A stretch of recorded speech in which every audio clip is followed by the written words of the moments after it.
Hello दोस्तों, Sandhu value investing podcast में आप सबका स्वागत है। पिछले पॉडकास्ट में हमने बात की थी वैल्यू इन्वेस्टिंग और ग्रोथ इन्वेस्टिंग के बारे में। आज हम बात करने वाले हैं वो इन्वेस्टमेंट स्ट्रेटजीज़ जो मैं पर्सनली फ़ॉलो करता हूं और जिनसे मेरे को अच्छा प्रॉफिट भी होता है, और उनको काफ़ी मैंने बैक टेस्ट भी किया है, और वो बैक टेस्ट में वो स्ट्रेटजीज़ ने हमेशा निफ्टी को आउट परफॉर्म किया है। तो आज उन्हीं स्ट्रेटजीज़ के बारे में बात करेंगे। ये स्ट्रेटजी स्पेशली उन लोगों के लिए बहुत फ़ायदेमंद रहने वाली है जिनको मार्केट की वॉलेटिलिटी से बहुत ज़्यादा फ़र्क पड़ता है। मतलब जो मार्केट की volatility up and down move से बहुत ज़्यादा ही घबरा जाते हैं और घबरा कर अपना पैसा वापस निकालने की सोचते हैं, और इससे उनको भी बहुत बड़े बड़े नुकसान होते हैं। तो इन नुकसान से कैसे बचा जाए, मार्केट की वॉलेटिलिटी को कैसे मिनिमाइज़ किया जाए, और कैसे स्टॉक्स परचेजिंग अपॉर्चुनिटीज़ बढ़ाई जाएं, तो वो सब हम आज इस पॉडकास्ट में डिस्कस करने वाले हैं। इस पॉडकास्ट में हम दो स्ट्रेटजीज़ के ऊपर बात करेंगे जो कि मैंने पर्सनली क्रिएट की हैं, और मेरे को लगता है कि ये बहुत ही बेहतरीन स्ट्रेटजीज़ हैं लॉन्ग टर्म इन्वेस्टिंग के लिए। फिर भी आपको कोई भी स्ट्रेटजी ब्लाइंडली फॉलो नहीं करनी है, अपनी खुद की रिसर्च करनी है, एनालिसिस करनी है। उसके बाद अगर आपको लगता है कि ये स्ट्रेटजी आपके लिए बेटर है तो ही आप इस स्ट्रेटजी में इन्वेस्ट कीजिए, या स्ट्रेटजी के बारे में सोचिए भी। अपने फाइनेंशियल एक्सपर्ट से ज़रूर सलाह लें किसी भी स्ट्रेटजी में, या किसी भी स्टॉक में, या किसी भी इन्वेस्टमेंट प्लान में इन्वेस्ट करने से पहले। तो दोस्तों, अब बात करते हैं अपनी स्ट्रेटजीज़ के ऊपर। तो हमारी पहली स्ट्रेटजी है 1:3 इन्वेस्टमेंट इंस्ट्रूमेंट्स इन्वेस्टिंग स्ट्रेटजी। तो इस स्ट्रेटजी के अनुसार हम क्या करते हैं, अपने पैसे को 3 हिस्सों में डिवाइड करते हैं, और एक हिस्सा लगाते हैं डायरेक्ट इक्विटी में, दूसरा हिस्सा हम लगाते हैं प्रीशियस मेटल्स में, और तीसरा हिस्सा हम लगाते हैं रियल एस्टेट में। तो इनके पीछे कारण क्या है कि जो आपका पहला हिस्सा है जो आपने डायरेक्ट इक्विटी में लगाया है, वो आपको स्टॉक मार्केट के रिटर्न्स देगा। जैसे जैसे किसी देश की इकोनॉमी ग्रो करती है, वैसे वैसे उस देश की जो मेन स्टॉक इंडेक्स है वो भी ग्रो करता है, और ये आपको रेगुलर इंटरवल पे कुछ ना कुछ रिटर्न्स देता रहता है, और ये स्टॉक हमेशा आउट परफॉर्म करते हैं। तो इससे आपको स्टॉक मार्केट का जो रिटर्न है वो प्राप्त होगा। दूसरा है प्रीशियस मेटल्स का हिस्सा। जो प्रीशियस मेटल्स हैं उसमें हम बात कर रहे हैं गोल्ड और सिल्वर की। तो प्रीशियस मेटल्स हमेशा एप्रिसिएट्स होते हैं समय के साथ साथ, और बहुत ही कम ये डाउन साइड में जाते हैं, जबकि ज़्यादातर चांसेस में ये अप ट्रेंड में ही रहते हैं। और तो आप प्रीशियस मेटल्स का जो एप्रिसिएशन है उसका भी फ़ायदा ले सकते हैं। प्लस ये आपका जो स्टॉक इन्वेस्टमेंट है उसको हैज करके रखते हैं, ताकि अगर मान लो कि किसी भी कारणवश स्टॉक मार्केट बहुत ज़्यादा क्रैश हो जाता है, जैसे कि अभी पिछले कोरोना के टाइम पे मार्केट क्रैश हुआ, तो ये आपको अपॉर्चुनिटी देते हैं कि आप प्रीशियस मेटल्स को सेल करके आप अपना पैसा स्टॉक मार्केट में इंडल्ज कर सकते हैं, ताकि आप किसी भी कंपनी को बहुत सस्ते पीई पे ख़रीद सकें। तीसरा जो हिस्सा है उसको आपको इन्वेस्ट करना है रियल एस्टेट में। तो रियल एस्टेट से इन्वेस्ट करने से आपको क्या होगा कि आप रियल एस्टेट्स के जो इनकम है वो भी आप प्राप्त कर सकते हैं।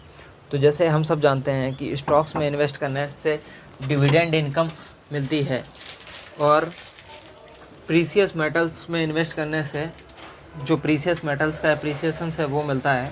वहीं पर रियल एस्टेट में इन्वेस्ट करने से आपको रेंटल इनकम मिलती है। तो यहाँ रेंटल इनकम आपको कोई मंथली आके रेंट नहीं देगा, ये रेंटल इनकम आपको डिविडेंड के रूप में मिलेगी। तो आप प्रीशियस मेटल में जैसे गोल्ड और सिल्वर्स में इन्वेस्ट कर सकते हैं, वैसे ही रियल एस्टेट में इन्वेस्ट करने के लिए इंडिया में रीट्स हैं। तो इन रीट्स के ज़रिए आप रियल एस्टेट में इन्वेस्ट कर सकते हैं। तो इस प्रकार से आप अपने जो मनी है उसको 3 हिस्सों में डिवाइड कर सकते हैं, और एक एक हिस्सा एक एक इन्वेस्टमेंट इंस्ट्रूमेंट्स में लगा सकते हैं, जो कि अलग से ही अपने आप में एक सेक्टर है पूरा, या अलग से ही अपने आप में एक दुनिया है। तो पहला हो गया स्टॉक मार्केट, जिसमें कि आप निफ्टी 20 में लगा सकते हो, जिससे कि आप इंडिया की टॉप 50 कंपनीज़ में आपका पैसा इन्वेस्ट हो जाएगा। बैंक भी इसमें लगा सकते हो, जिसमें कि आपके इंडिया की टॉप बैंक्स में पैसा इंडल्ज हो जाएगा। आईटी में लगा सकते हो, आईटी बीस के ज़रिए। फार्मा में लगा सकते हो, या और भी किसी भी आप जो भी सीपीएससी ईटीएफ है, बहुत सारे ईटीएफ है, जो भी आपको अच्छा लगे उस सेक्टर में आप पैसा लगा सकते हो। बट मेरा सजेशन ये रहेगा कि आप इंडिया की टॉप 50 कंपनी में ही पैसा लगाओ निफ्टी 50 के ज़रिए। दूसरा ऑप्शन है प्रीसियस मेटल्स का। तो प्रीसियस मेटल्स के लिए आप गोल्ड बीस और सिल्वर बीस के ज़रिए गोल्ड और सिल्वर में अपना पैसा लगा सकते हो। और भी बहुत सारे ईटीएफ हैं, जैसे कि एचडीएफसी का गोल्ड ईटीएफ है, और बहुत सारी बैंक्स के गोल्ड ईटीएफ्स आते हैं। तो आप किसी भी ईटीएफ में आप पैसा लगा सकते हो जो गोल्ड और सिल्वर में इन्वेस्ट करता हो। तीसरा ऑप्शन जो हमने डिस्कस किया था रियल एस्टेट का, उसके लिए 3 रीट्स हैं जो रियल एस्टेट इन्वेस्टमेंट प्लान हैं। तो ये रीट्स क्या है कि बहुत सारी जो सिटीज़ हैं, जैसे बॉम्बे हो गया, दिल्ली हो गया, गुड़गांव हो गया, कोलकाता हो गया, चेन्नई हो गया, ऐसे बड़ी बड़ी जो सिटीज़ हैं उनमें इनके ऑफिसेस रहते हैं, इनके बिल्डिंग्स रहती हैं जो कि ये रेंट पे देते हैं बड़ी बड़ी कंपनियों को, और वहाँ से इनको रेंटल इनकम आता रहता है। उसके साथ साथ प्रॉपर्टी की भी प्राइसेस अप्रिसिएट होते रहते हैं समय के साथ साथ। तो आपको प्रॉपर्टी के प्राइस अप्रिसिएशन का भी फ़ायदा मिलेगा और रेंटल इनकम भी मिलेगी डिविडेंड के रूप में। तो उसके लिए आप रीट्स में पैसा लगा सकते हो। तो 3 रीट्स जो फेमस हैं वो है एम्बेसी, माइंड स्पेस और ब्रुकफील्ड इंडिया का बाई रेट। तो इस प्रकार आप 3 रीट्स में पैसा लगा सकते हैं। तो ये थी हमारी सिंपल स्ट्रेटजी, जिसको कि हम बोलते हैं 1:3 Sandhu value investing instrument plans investment strategy. अब अगली जो स्ट्रेटजी है वो है 1:4 स्ट्रेटजी। 1:4 स्ट्रेटजी में हम क्या करते हैं कि हमारा जो पैसा है उसको 4 हिस्सों में डिवाइड करते हैं, 25, 25, 25, 25%। तो पहला जो हिस्सा है 25%, वो पैसा हम स्टॉक मार्केट में लगाएंगे, जैसे कि अभी हमने डिस्कस किया था। दूसरा हिस्सा है जो प्रीशियस मेटल्स में लगाएंगे, गोल्ड और सिल्वर में, जैसे कि अभी हमने डिस्कस किया था। तीसरा हिस्सा है वो हम रियल एस्टेट में लगाएंगे रीट्स के ज़रिए, और चौथा हिस्सा है वो हम यूएस मार्केट में लगाएंगे। तो इस पूरे हिस्से में इस स्ट्रेटजी में हम पूरे पैसे को 4 हिस्सों में डिवाइड करेंगे। पहला हिस्सा इंडियन स्टॉक मार्केट में लगाएंगे ताकि आपको इंडियन इकोनॉमी की ग्रोथ का फ़ायदा मिल सके। तो इसके लिए आप इंडिया की टॉप 50 कंपनीज़ में पैसा लगा सकते हो निफ्टी 20 के ज़रिए। दूसरा जो ऑप्शन है उसको में आप प्रीशियस मेटल्स में पैसा लगाते हो, गोल्ड और सिल्वर में, जिसके लिए आप गोल्ड 20, सिल्वर 20 ऐसे ETFs खरीद सकते हो, है ना। तीसरा जो हिस्सा है वो हम रियल एस्टेट में लगाएंगे ताकि आपको रेंटल इनकम डिविडेंड के रूप में मिलती रहे। तो उसके लिए हम रीट्स में लगाएंगे। तो रीट्स हैं, ब्रुकफील्ड इंडिया है, एम्बेसी है, बायरेट है, और माइंड स्पेस है। तो इस प्रकार हम इन रीट्स में पैसा लगाएंगे। और चौथा जो हिस्सा है वो हम यूएस इकोनॉमी में लगाएंगे। तो उसके लिए ETFs हैं, मोतीलाल ओसवाल का नेस्डैक 100 है, MON 100, और भी माफांग है, और भी ऐसे बहुत सारे MONQ 50 है। ऐसा करके बहुत सारे ETFs हैं स्टॉक एक्सचेंज पे जिनके जरिए आप यूएस में पैसा लगा सकते हो। बस अपना एम ये है कि यूएस की इकोनॉमी की जो ग्रोथ है उसको अभी फ़ायदा लिया जा सके। आप यूएस में स्टॉक्स में भी डायरेक्टली पैसा लगा सकते हो। तो उसके लिए आपको डिस्क्रिप्शन में एक लिंक दिया हुआ है, उससे आप अकाउंट ओपन करके यूएस पे डायरेक्ट भी इन्वेस्ट कर सकते हो।